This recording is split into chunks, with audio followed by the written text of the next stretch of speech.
Hello and welcome everybody. Welcome tonight to 5 ways to boosting your metabolism for more energy in a healthier period. And these are topics and tips that you can be using every single month to consistently improve the way that you feel. Now, a little bit of housekeeping first and foremost. If you're new here, please go ahead and let me know in the comments. Let me know that you're here in the chat or the comment section below. Let me know if one of these statements apply to you, okay? So you're gonna know you're in the right place if you are gaining weight and you can't figure out why, if you are dealing with constant hunger and food cravings, if you've got suspected or even confirmed thyroid conditions, if you've had blood work done and it's not showing any problems. This one was totally me, okay? And if you're wanting to learn more about your body and your health. So you are in the right place if any of these apply to you. And this is not an inclusive list either. This is just some of the main complaints that my clients come to me with when we start looking at metabolic health. Now, again, some more housekeeping. If you are live with us here, if you could please just make sure you're muted throughout the webinar, that would be great. I will be taking a question and answer period at the end. So go ahead and leave your questions in the chat box or in the comments, and I'll be sure to address them at the end of the webinar today. And if you have any questions that come up after the fact, you're welcome to reply to the email that I'm going to send you with this recording and all the freebies that I'm giving away, which I'm going to cover with you in just a moment. But first, some introductions. My name's Jenn J. A lot of people struggle with saying my last name, so I just go by Jenn J. I am an advanced holistic nutritionist. I'm also a women's hormone health coach. I have a very strong plant-based lifestyle focus in my practice. So I look at a holistic standpoint of all the aspects in your life that could be interfering with the way that you look and feel every single day. And we really incorporate that into your program and your support so that we can actually address underlying root issues and get you the results you're looking for, okay? In addition to that, I also have a psychology degree. This focused really heavily on human biology and anatomy. And so I really have a great understanding of that connection between our brain systems and the way all of that works and building habits, reprogramming belief systems, and how that actually creates our habitual routines that we go through that may be actually causing us some struggles in getting the results that we want, okay? I'm also a published author, so I just wrote a book last year. It's a cookbook. It's available on Amazon. It's called the Plant-Based Mediterranean Diet Cookbook, and I actually have another one coming out in a couple of months, so stay tuned for that. I'm a mom of one. I have a 5-year-old daughter. She's in senior kindergarten. And if you're interested in following more about my journey and learning more about how you can take control of your health, then you can follow me on social media. I'm on Facebook, Instagram, just learning TikTok, and I'm also here on YouTube. So you can follow me at Living Healthy One Bite at a Time, or you can actually search out my personal profile on Facebook and send me a friend request. Now, I want to explain to you something. So my metabolic struggle personally was a really, really long one, partly because I was continually going to see my doctors, continually getting blood work done and CT scans and ultrasounds, and we were getting the same results every time. Everything looks normal. And so unfortunately, it was actually a very, very, very long time. It was actually over a decade before I finally got any concrete evidence or results or support from my medical team that was actually able to allow me to understand what was going on with my body and to, put me in the right direction for supporting that. All right. So I'm going to be sharing a little bit more about my journey as we go through tonight's topic. But I'm curious to know what exactly brought you here today. What exactly are you struggling with? What about tonight's topic is of interest to you? Now, I do want to add in a very quick loving disclaimer for everybody here that this webinar really is for educational purposes. It's not intended to diagnose, treat, cure, or prevent any diseases or illnesses. And it also doesn't replace the guidance of your medical physician and team. Instead, tonight's purpose is really to arm you with research-backed information that can empower you to learning more about your body and your health. Okay. So this in turn can guide you in making the right decisions for your health and seek out the appropriate support. And I do believe that our health does require a holistic approach, so multifaceted from many different professionals and support networks, all right? So, one specific type of support might not be all that you need. And so it's appropriate to know what your options are, okay? So I am actually going to be diving into a little bit about being your own medical advocate tonight so that you can be armed with the appropriate information and be prepared to stand up for yourself if maybe you are like me and you continually got the same results of everything looks normal and you're fine to go home, okay? So as I mentioned earlier, I am going to be giving these away to all of you who are registered for tonight's event, which I'm super grateful for. Thank you all so much for showing up and for being here with me. These are for you for free. So I'm just giving these away. So the first one is a free guide that's actually going to cover all the same information we're covering tonight. So if you, maybe you're multitasking right now and you can't actually take notes, that's okay. All of the notes and all of the information I'm sharing is actually going to be directly in this guide. So you don't even have to take notes. You can just sit back, listen, absorb the information, learn how it applies to your life specifically in your situation, and be empowered by that, okay? Secondly is I'm also going to be sending you a combined document that has metabolism boosting recipes. So there's over 25 recipes in this document and 4 weeks of suggested meal plans with the shopping list that associate with the recipe guide. So you can actually take this information that I'm sharing with you, take these free resources that I'm giving you and start implementing some really positive, healthy changes in your life that you will start to see results from, okay? So first of all, first and foremost, most of us always ask, right, like what is our metabolism and what does it actually do, right? So basically our metabolism is described as the overall chemical reaction inside our body that changes nutrients in our food into actual energy. So it is how we achieve energy in our body. Now, proper metabolism also helps our body function normally with just basic living, breathing, digestion of food, cellular repair, heart pumping. All of that is just done or supported through the energy that our metabolism creates, all right? Now, all of these processes require energy to work properly.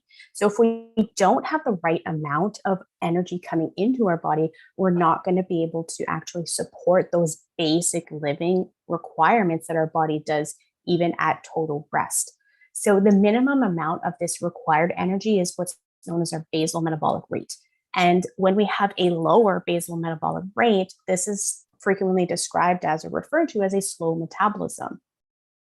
And this is often seen, and we're going to talk a little bit about this soon, in people who are eating calorie restrictive diets or highly restricting or cutting out certain food groups, okay? And we're going to talk about what that actually looks like and means in terms of our metabolism, but this is quite commonly found in people who are following those types of restrictive diets.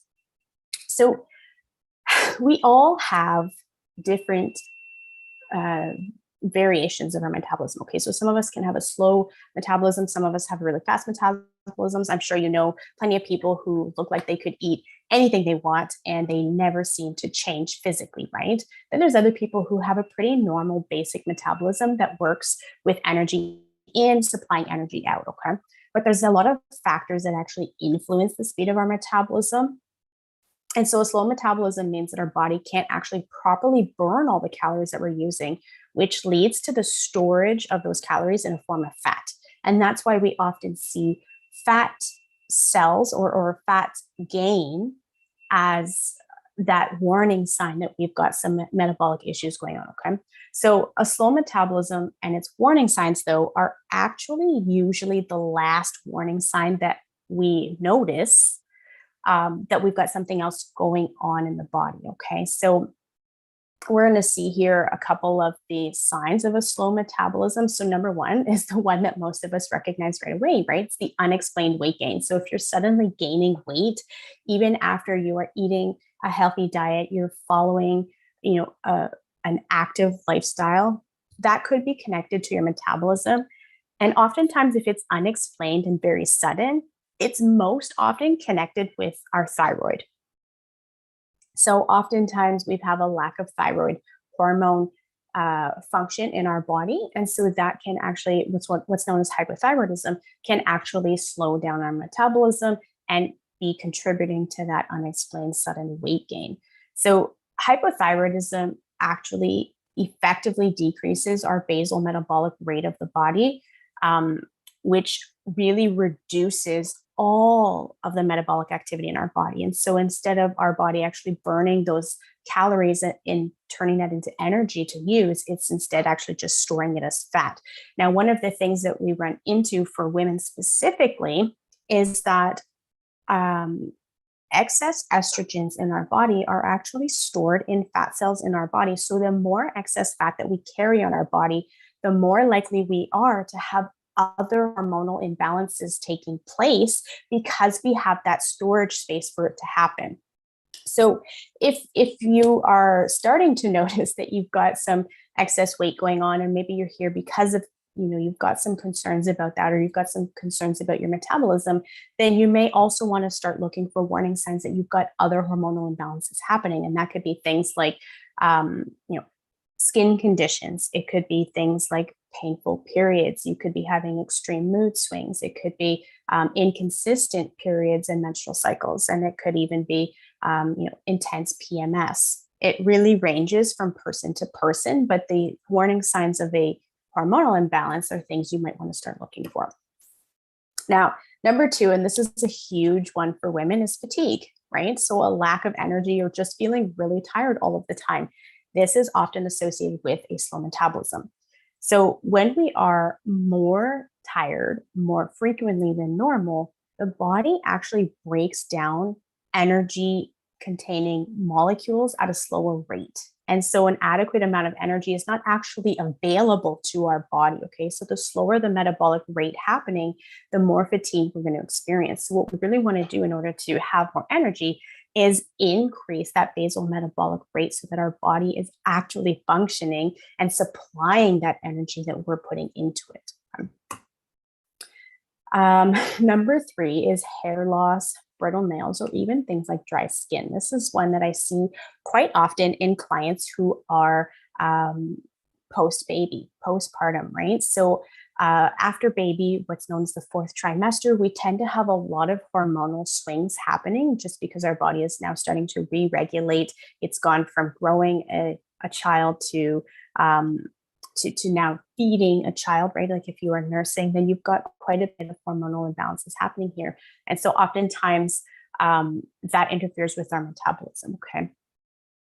One thing to note is that our body is a very complicated set of systems, and no single system works independently of the rest. So for example, if you have metabolic issues going on, you would likely have some thyroid issues going on. If you've got thyroid issues going on, you may have issues with cortisol levels in your body, or you may start having issues with excess estrogens in your body, which may contribute to having period problems, having energy issues. So there's no, we can't just look at an isolated system in the body because they really all do influence each other. But that's why so many of the symptoms or warning signs of a slow metabolism might overlap with other warning signs of other illnesses and diseases. That's why it's really, really important to really be open with your medical team and your support team about what you're experiencing. And we're going to talk about that in a little bit.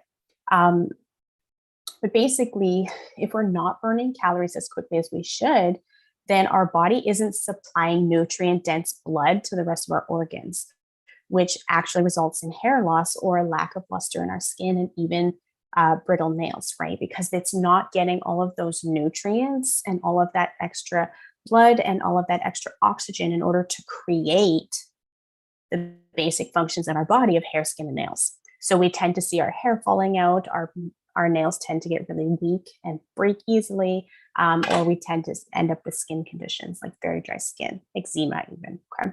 So when we have a slow metabolism, we also don't really sweat very much, which means our skin is going to feel more dry and dehydrated. So that is something to keep in mind, that, if maybe you could be working out quite consistently and you're not sweating, or you can sit out in the heat and not get warm. These are things to keep in mind. And I was like that for the longest time. truthfully, I didn't start sweating in my workouts probably until about 2 years ago, when I really started to address the metabolic issues that were going on and get my body functioning better. And this was all done through some very simple lifestyle tips that I'm going to teach you as we move on tonight. Now, this is one that I think you probably know somebody who is always cold, right? I am definitely one of those people. So even though my metabolism is finally working appropriately and I don't have these imbalances and these warning signs, this is one that I still constantly live with. And so I've just kind of accepted that this is me. I'm always cold. But basically, a normal body temperature is essential for our body to carry out its actual physical activities, right? So if our body is too hot, it gets very difficult for our body to function properly. If our body is too cold, then it conserves energy. So heat is provided to our body by the metabolic systems and processes. So that means we're actually creating heat in our body when our metabolism is working efficiently. But if you're finding your body is cold more frequently than normal, then it may be because you actually have that slower metabolic rate. And oftentimes, again, this is associated with an underactive thyroid. So many women are so unaware of how connected our body really is. And that's why it's really important to know what these warning signs look like, so that if they are applying to you, when you do approach your medical team, you do have a better understanding of what's going on, so you can ask the appropriate questions in order to get the right support. But basically, hypothyroidism would cause a decrease in our metabolic activity, which would decrease our body temperature. So we kind of have this cyclical effect happening where our underactive thyroid is decreasing our body temperature because we have a slow metabolism, but then our slow metabolism isn't creating heat in our body. So we've got this underactive thyroid, right? So it really does go round and round in a circle here. And the last warning sign, and this is not an inclusive list, these are just 5 of the biggest ones that I always see when my clients come to me to start working with me, is that they are constantly craving carbs and sugar, right? Now, this comes down to the way our body actually uses and stores glucose and fat. So insulin, most of us are familiar with that hormone. It is produced in our pancreas, which actually regulates how our body uses glucose and fat. So if you are, insulin resistant, so a lot of my clients come to me, they have PCOS, polycystic ovary syndrome, and they're dealing with insulin resistance, or maybe they already have a diagnosis of type 2 diabetes, right? So insulin is what's responsible for regulating the metabolism of carbohydrates, fats, and proteins in our body. And when cells in our body don't respond well to insulin, we have insulin resistance. And so this is, like I said, quite common in women with PCOS. Now, the thing is insulin resistance actually slows down our metabolism, and it stresses the pancreas into producing even more insulin, which means we become further resistant from the insulin because it's just not being effective. So it leads to this constant craving of carbs and sugar-packed foods, simply because the cells in our body aren't actually getting the necessary glucose, which is a form of fuel for our body that they need. So insulin resistance is a really vicious cycle. And the fact that our cells don't get the necessary glucose causes the body to produce more insulin, but then that also leads to an increase in sugar and carbohydrate cravings. So we have this really vicious cycle happening here. And I'm going to share with you some ways that we can break it. So stay with me here. It's all good. But this is the next question I always get. So, my clients say to me, this is great. I finally understand, why I'm having these symptoms, or a better understanding of what's going on. But why is this actually happening, right? So maintaining a stable metabolism is really important, not just in weight loss, but in our overall health goals, right? So there's medical conditions and lifestyle habits that play a really strong role in either slowing down our metabolic rate or helping speed them up, right? But here are the ones that tend to slow down our metabolism. And I'm sure some of these are going to speak to you. They might be ones that you recognize as ones that are showing up in your lifestyle. And if so, I want you to take note of that and think about ways that you can improve that so that you can start giving your body the fuel that it needs and boosting that metabolism so that you actually have energy and you feel better. Because we're going to talk a little bit very soon about how your metabolism is actually related to your menstrual cycle, right? Because most of us probably don't think too much about the connection between the two. Number one, hypothyroidism. We've talked about this one a few times already, but when our thyroid gland is not able to generate enough of our thyroid hormone, it's known as hypothyroidism. So meaning there's not enough. Now, if you were producing too much thyroid hormone, that would be the other side of the spectrum, and it's referred to as hyperthyroidism. But basically, our thyroid hormone plays a role in stimulating our body's metabolism, controls our body temperature, even our pulse rate, and how effectively our body burns calories. So when there's not enough thyroid hormone to actually fuel our metabolic pathways, we get a decrease in the metabolic rate and lack of energy. So first and foremost, if you are experiencing some of these warning signs, I recommend that you go to your doctor and ask them to have your thyroid tested. Generally, in terms of your thyroid, you're going to want to have three things tested: your T3, your T4, and your TSH. Okay. And generally, when your doctor tests all three of those, they may be able to indicate whether or not you have some thyroid imbalance going on. However, that's not always the case for everybody. It wasn't for me. My thyroid always came back fine despite me having all of those symptoms and warning signs for over a decade. So it's not always the case, but it does help you, one, start to rule out things that could be going on, but two, also empower you to be more open with your doctor with what's going on with your body.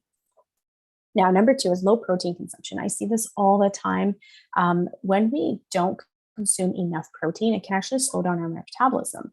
And this is because a high protein intake actually increases the rate of calories that our body burns.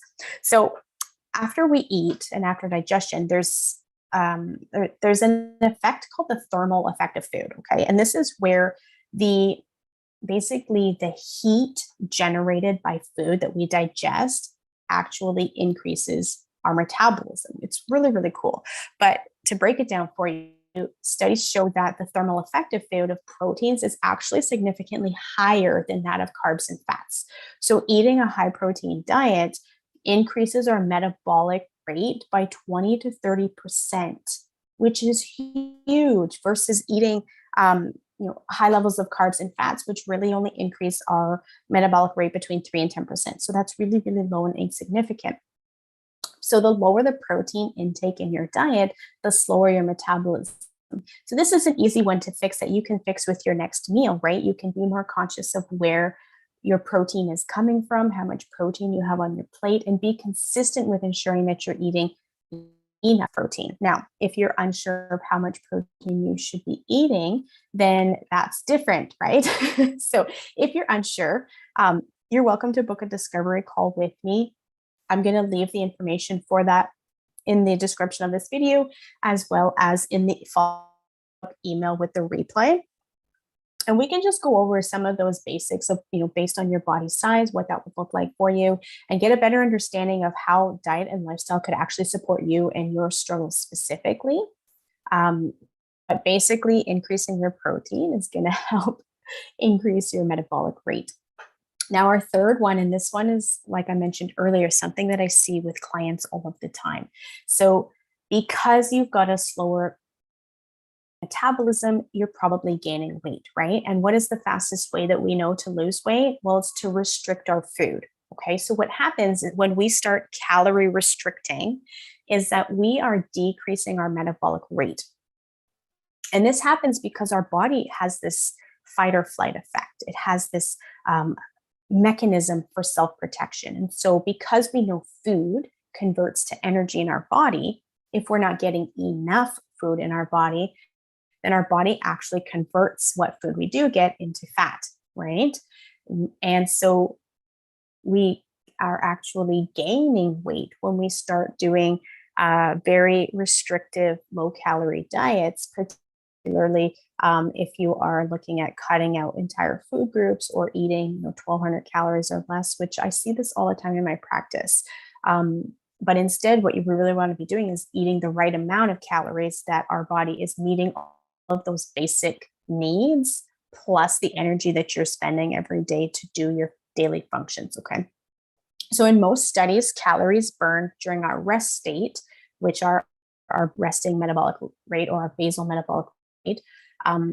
A study conducted on obese women actually showed that when a low-calorie diet is given to them for some time, their basal metabolic rate, their resting metabolic rate, actually significantly lowered, although a decrease in calories is what's necessary for weight loss, right? So we don't want to cut back too much. We really want to be sure that we're in that right range of calories for our body. And the cool thing is here, in my practice, is that I don't actually count calories because we don't need to when we focus on a diet and a lifestyle that is sustainable and whole, clean food. So those are some of the things that we go over in that discovery call, if that interests you, but also just so that you know that it isn't always necessary to actually count your calories and know how many calories are going in, because there are other ways that you can gauge that you're getting the right amount of nutrients every single day.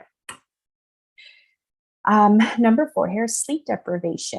And if you are a new mom, you know all about this one, right? Or if you're like me, who is a type A person, lives by her lists, overschedules her day, and finds that she works best at night, then you probably push your bedtime back late and late every night. Now, I've finally gotten into the routine of not doing that. It has taken me several years to get there, but that was me for over a decade. And I would go on very minimal sleep every single night and get up the next day and function just fine, or so I thought. Okay. So I thought I was functioning fine because I could get up and I could do my daily tasks and I could challenge myself and I had energy to move around. But what I didn't realize was that my mood was just awful. I didn't notice it until my husband said something, that I was just really cranky all the time. And I always felt really stressed. And I always felt like I was in this fight or flight response where I was like constantly on alert, right? So sleep plays a really vital role in maintaining a healthy mind and a healthy body. We all know that. That's not anything new. But when we lack enough sleep, it actually leads to a lot of different disorders. And studies have shown that on healthy individuals, when we have sleep restriction or deprivation or low quality sleep, that it actually significantly lowers the metabolism. And so a good night's sleep can help improve the metabolic rate of our body. Now, this is because sleep is literally the restorative part of our day, of our life. So all of the basic functions of our body have this reset that happens while we're sleeping. So if that's not happening, if we're not sleeping, we're not getting good sleep, we're not getting enough sleep, we're not having that reset happen, that can actually allow our body to heal itself and to start to overcome some of maybe the pressures and the stresses that we put on it every day. Number 5 is a lack of activity. This one is so common because we live a very sedentary lifestyle these days, right? So it is one of the common causes of slow metabolism. An adequate amount of physical activity actually helps you burn calories. And when there's not enough activity, right, the process slows down and thereby decreasing our metabolic rate. And this is really simple to think about, because if you're not spending energy by moving your body, then your body doesn't need to provide you energy, right? So it really does slow down that metabolic rate because your body is not asking for that energy. So moving your body every single day, and that can be as simple as walking, using the stairs, even standing, right? Can help improve your metabolic rate. And of course, the more active that we are, the more that that's going to increase our metabolic rate and our metabolism. So now, in terms of women with maybe menstrual issues or hormonal imbalances, oftentimes we think, okay, so if I want to lose weight, I got to do tons of cardio. And the truth is that's not true. In fact, we're going to get into this in a little bit. I would encourage you to pick up a couple of weights, or even just use your body weight to do some of your activity, because you're going to find, and we're going to talk about why in a minute, that it is so much more effective and so much more fun than just going for a run or doing cardio that maybe feels really hard and heavy, or maybe even hurts some of your joints, right? So how is it that it relates to our period. And I want to ask you something. Have you ever noticed that some days in your menstrual cycle, especially like the week before your period, you literally can't stop eating? Have you noticed that? Like you just feel hungry all of the time. And then there's other days where you just don't even think about food, right? You can get through the whole day and not even realize you didn't eat. So the changing hormones during our monthly cycle plays a really strong role in our metabolic activities every day, but also vice versa. So our metabolism actually changes at the different times of our cycle. And so that can change how we feel every day. It can change our energy levels. It can change our food cravings, and it can change our appetite. So here we're going to look at this really quickly, okay? We have 4 basic phases of our menstrual cycle. We have the first half, which is from the first day of your period until your ovulation day, and that's known as your follicular phase. And then you have from ovulation day until the last day before your period, your next period, and that's your luteal phase. Now, each of these 2 phases can actually be broken down into 2 more phases, all right? And so we're going to start here top right. So days 1 through 6, this is actually your active bleeding time, okay? So some of us might only have 3, 4, 5-day periods. Some of us might have 6, 7, 8, 9, 10, okay? But on average, we're around 5 to 6 days. Now, our body is using most of our energy during this time actually for menstruation. And so our metabolic rate slows down during this time, and we may even find we have less hunger. We probably have more bloating during this time. Maybe we're not as energetic mentally, physically. We just don't feel like doing a whole lot. This is a good time for us to actually focus on gentle movements. Okay. Now, some of this information here is actually taken directly out of my Cycle Syncing for Hormonal Bliss program. And this is where we actually, I teach you how to actually optimize your lifestyle around your menstrual cycle so that your menstrual cycle doesn't run your life. So these are some of the tips that come from that program.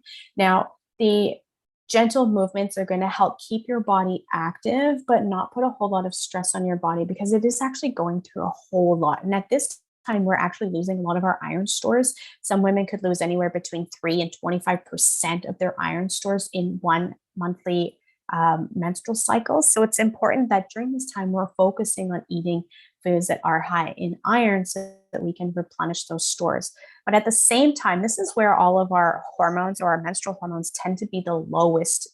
And so we want to be eating plenty of protein and healthy fats because those are the 2 components of our diet that really help build and create healthy hormone cycles. Okay. So by focusing on this when our hormone levels are low, then we're implementing what our body's going to need as it creates hormones throughout the rest of our cycle. And then things like minerals. So like seaweed is going to be something we're going to want to eat during this time. Like iodine from the seaweed and even Brazil nuts would be a great option to add into your diet at this time to help your metabolism and your thyroid be at a more stable rate, okay? Now, as we move into our follicular phase, this is that week before ovulation, but after your menstrual cycle, your energy is low, but it's actually starting to really build during this time. So we're having this influx of energy levels, even though we still have a relatively low metabolic rate. Now, it is higher than during our active bleeding time. And during this time, you may actually not be very hungry. You might find that you're very productive, that you can think clearly, you can plan really well, and that you probably don't think a whole lot about food during this time of your cycle. So, but because your metabolic rate is still kind of low, this is a really good time to rev it up. And you can do that by using high intensity interval training. That doesn't have to be high impact. You could literally use low impact workouts for that, but that is a really great way to help get your metabolism boosted more naturally while it's low. And then some foods that you're going to want to include during this time would be things like broccoli, carrots, zucchini, kale, Brussels sprouts. These are going to help metabolize some of those estrogens that are starting to build during this time. Okay. Now, as we move into the last half of our cycle, this is where we're covering our ovulation phase, which generally lasts on average about 5 days for most women. So we'll actually only ovulate for 1 day, but around those times, 2 days before, 3 days after, we still have a fertile period. And so this is ovulation phase. This is where we have our natural highest energy levels. And you probably won't be very hungry at all, but you are going to be full of energy and pep, and you are going to look your best, and you're going to feel your best, and you're going to feel confident. And so for many times, this is where it's like, this is your time to give it your all. Do everything that you possibly can. Push yourself, do your weight training, keep doing your high intensity interval training, and then just make sure that you are eating foods that are really high in fiber and more cruciferous veggies. That's things like broccoli and kale, to help your body eliminate everything going on. Okay. So we tend to have this really high and hormone peak around this time. So we want to make sure that that excess fiber is going to help keep our digestive system regular. When it's not regular, we can actually reabsorb excess hormones, which perpetuates an imbalance. Okay.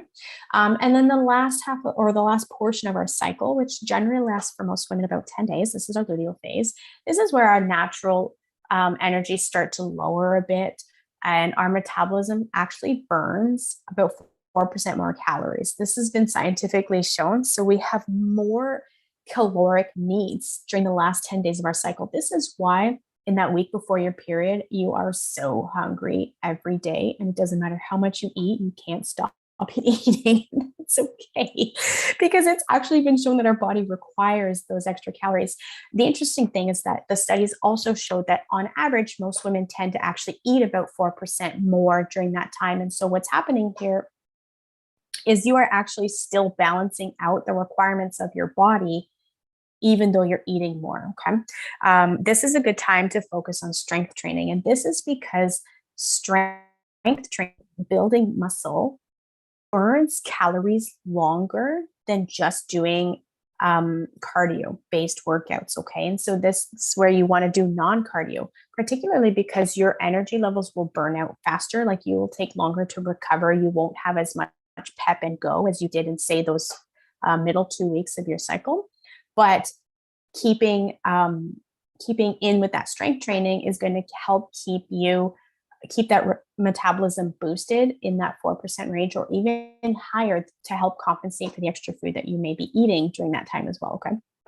Now, this is also the time where we tend to have a lot of blood sugar imbalances, where our insulin really goes a little bit wonky because we have those cravings, right?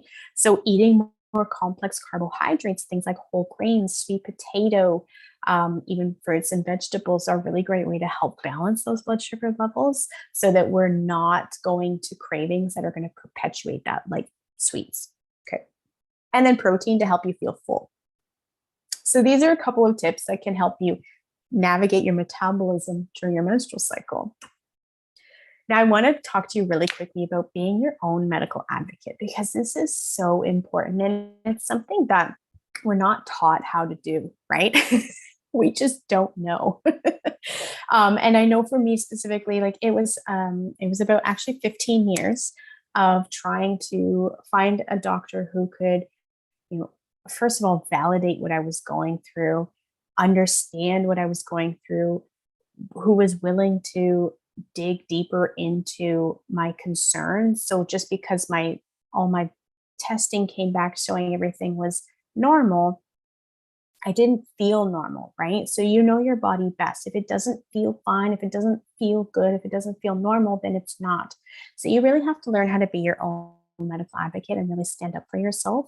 And that starts by learning more about your body and your symptoms. So start tracking your symptoms in a diary. You're going to want to track things like this: the frequency of your symptoms, the intensity, the duration, the possible triggers around it, and even track it with your menstrual cycle, because so many of our systems are so interconnected.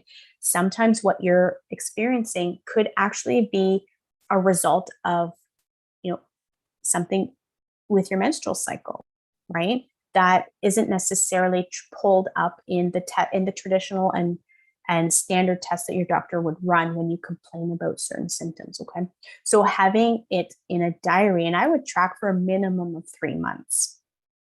because that's really going to help you see a cyclical pattern as to when these symptoms are showing up, because maybe they are just related to, metabolic changes of your menstrual cycle. And if that's the case, then really what you want to do is focus on, improving the metabolic rate of your system during your menstrual cycle, right? So focusing on the two systems together as opposed to maybe just one, okay?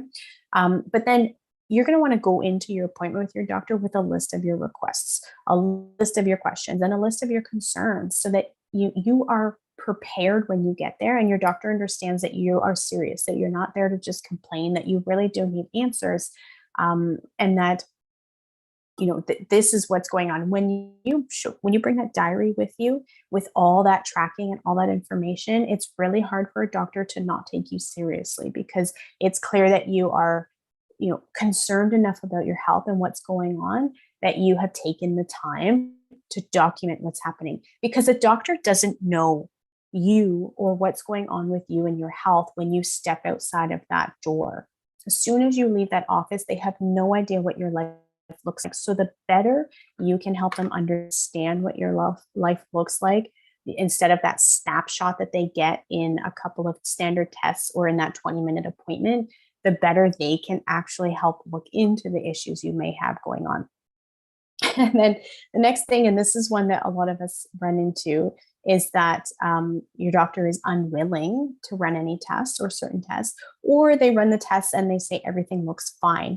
And oftentimes we feel like this is the end of our journey, and it's not. This is just an indication that we have rolled one thing off of the list, and it's time to keep digging, because just because the results show that there isn't anything specifically wrong in that area doesn't mean that you're fixed all of a sudden, that you feel better, right? There's still things going on that you want answers for. So knowing that that's not the end of your journey, but that's just a checkpoint of your journey.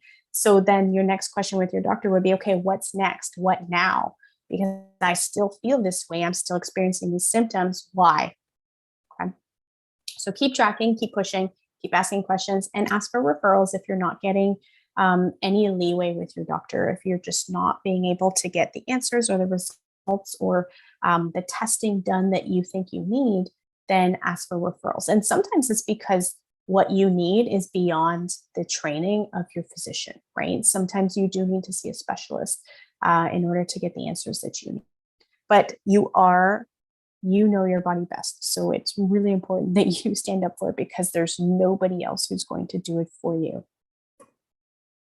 Now, here are 5 ways that you can boost your metabolism, okay? And this is going to they're very simple ways that you can implement today, most of them, okay? But basically, our metabolic rate really depends on our age, our gender, our genetics, and our muscle mass, our physical activity levels. Like, we've seen all of that, right? Our daily choices, they all influence our metabolic rate. And we can't necessarily change the genetic makeup of our metabolic system, but we can support it using internal factors, right? So, and external choices. So we can't change it, but we can support it, and we can do things that are going to help it work more efficiently. So here are a couple of ways. Number 1, eat more protein. We just talked about that. So foods rich in protein can boost your metabolism. They increase it by 15 to 30%, which is just incredible. But it also helps prevent the reduction of muscle loss. And so muscle loss is really commonly associated with dieting. And so oftentimes what happens when we're dieting, sorry, my nose is so cute tonight.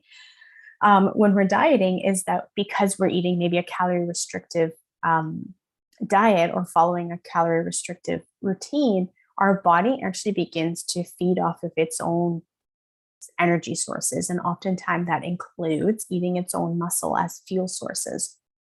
So when our body is actually provided foods that are rich in protein, the metabolic reaction picks up the pace and produces enough energy for the body. Increase your physical activity, right? This one is a no-brainer, even though it may be tough for many of us. So leading a sedentary lifestyle affects our normal biological functions. And this is because our metabolism is slowed down due to the lack of physical activity, and we're not actually burning enough calories.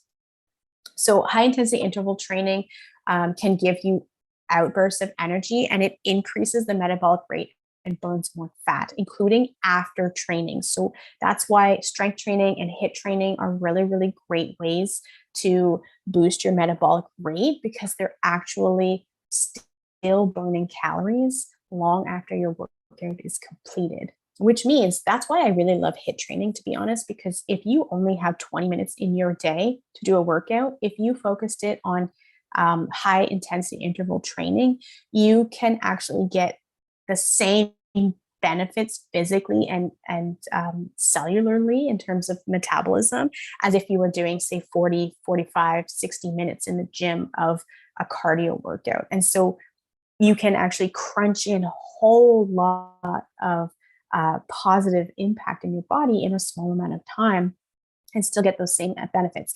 And in fact, just an FYI for us ladies, if we actually overtrain, then we elevate the levels of cortisol in our body, and that's our stress hormone, which actually can perpetuate other hormonal imbalances like excess estrogen, and particularly maybe if you've got PCOS or endometriosis.